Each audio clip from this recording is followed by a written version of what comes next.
Hello and welcome back to Crushing Comics, the show where I fall in love with my comic book collection all over again. Let's go straight to unwrapping today, and I have an extra tall one, so I know that this is going to be either a library edition or a DC Absolute. You know, Marvel does also have an ultra oversized line. It is their... Actually, they call it something different every time. Sometimes it's an adamantium edition or a vibranium edition. It's always named after some famous Marvel substance. And they are, I think they're even bigger than the Absolutes. But the thing is, Marvel has not committed to collecting specific runs in them. Marvel treats that more like their greatest hits format. So there's been one for X-Men, for Wolverine, maybe for Avengers, and one for Deadpool, something like that.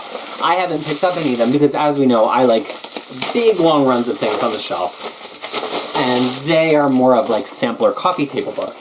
Maybe it's more realistic to go into that bigger format. Oh, you know what? This is not a giant oversized one. I was wrong. I think it was just in so much wrapping paper that it seemed even taller than it was. In any event, Marvel does it more in a greatest hits way, and I'm not as interested in that, but maybe it's more realistic to have a coffee table book that's really just for general browsing instead of giving you like an Absolute edition or a library edition and thinking people are going to sit in bed with that on their chest, you know, reading it. They're quite large. These are actually Marvel oversized hardcovers, and they're of the beginning of the Kurt Busiek, George Perez era of the Avengers. So Avengers Assemble 1 and 2, and Avengers Forever. Let's see. Okay, so I talk about this a lot, but maybe this is the best time to lay it out as plainly as possible, since I do not own the Onslaught Omnibus currently, so this is my best chance. Onslaught was a major Marvel event in 1996, and it was the first really big event that was X-Men and Avengers and Fantastic Four, right? They had participated in prior events. The X-Men didn't tend to be too active in the Infinity events because they didn't need the sales boost from them. And Onslaught really mushed up these three series and made them all significant. And at the end of the event, even though the genesis of the villain, Onslaught, was very much from the X-Men canon, it actually winds up being the Avengers and the Fantastic Four who sacrificed themselves to do away with the villain, or so everybody thinks. What really happens is that Franklin Richards, who is the son of Mr. Fantastic and Invisible Woman, has the power to manipulate and even create reality, and so he creates a pocket reality for them to all move off into. And what that means in terms of publishing is Marvel relaunches 4 books: Avengers, Fantastic Four, Iron Man, and Thor. And those 4 books are in this pocket reality, and they are being drawn by people who had left Marvel to form Image, like Rob Liefeld and Jim Lee. It runs for a year. It comes back after the 13th issue in Heroes Return.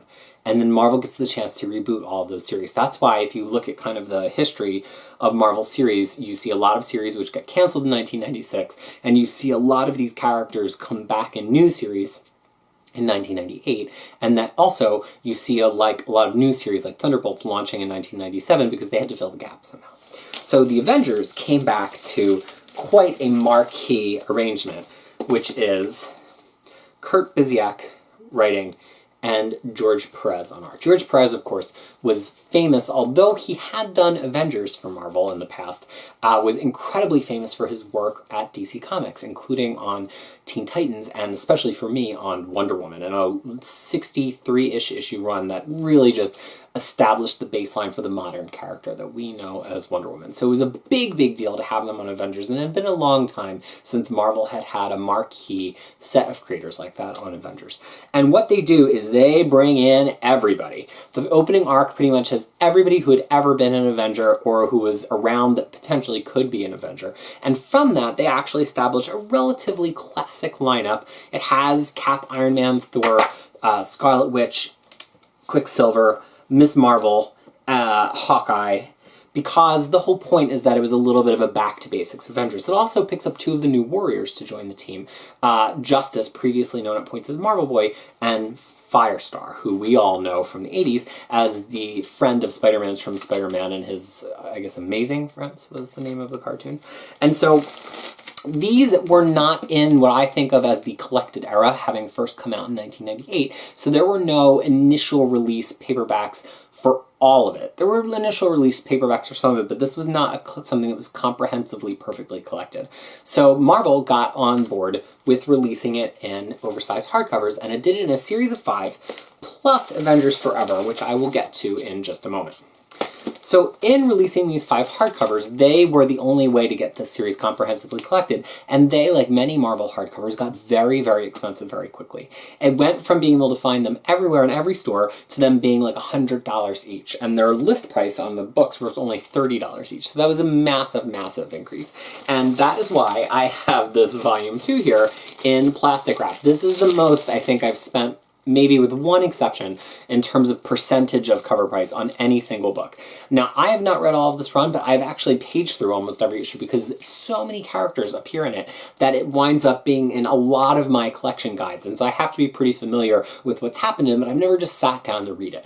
I sat down to start reading Avengers with the Bendis run to get ready for Avengers vs. X-Men, and it was before I had these books. So I'm sure at some point I'll sit down and do a more comprehensive read where I start all the way from the beginning and go forward. So this volume 1 here is issues 1 to 11 and annual 1998.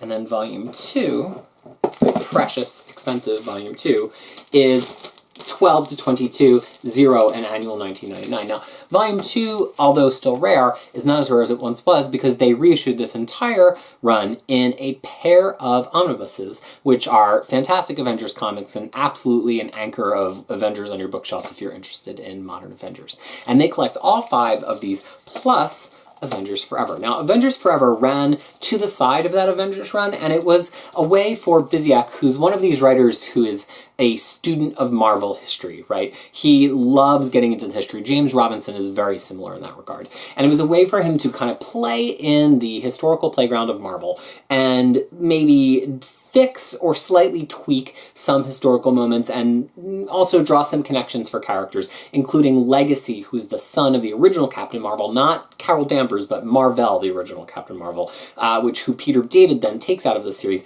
and gets into his own 60-issue run, which is very undercollected. So I would not pick up Avengers Forever on its own. It's very much meant to be read as a complement to these other books, and it is actually contained in the omnibus. Now, between these books coming out in oversized hardcover and the omnibus, there was also a series of paperbacks. Now, Marvel does this a lot, where they'll put out a hardcover and then later, because they aren't really known for reprinting things, they recap the contents of that hardcover in a paperback and then also maybe do an omnibus. But these paperbacks actually fix a couple of little issues that were kind of left here and there in this run, and so actually if you're looking for something other than the omnibuses, I would probably suggest the paperbacks over the hardcovers. One of the few times I would say that, although personally I actually kind of like paperbacks, like Epic Collections, more than I like hardcovers. Now, you might be saying, well, shouldn't I just wait for the Epic Collection? Well, no Epic Collection has yet crossed that post-Onslaught barrier.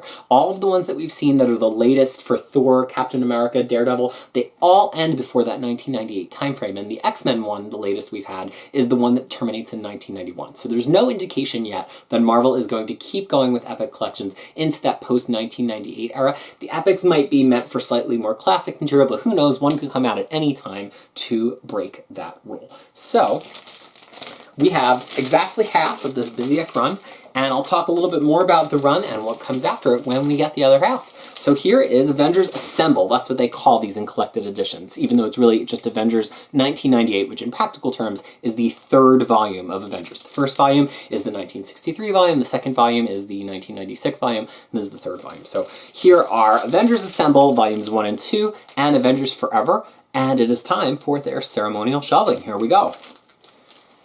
I'll put them down here with this Avengers group. Tune in next time for more ceremonial shelving and unwrapping, and me seriously having no idea what is in these packages, because if I did, I probably would not have told you we were going to unwrap an Absolute Edition. I was sure that I had picked one off. I'm going to try to get one in the next episode, so come back next time for Crushing Comics. Thanks so much for watching.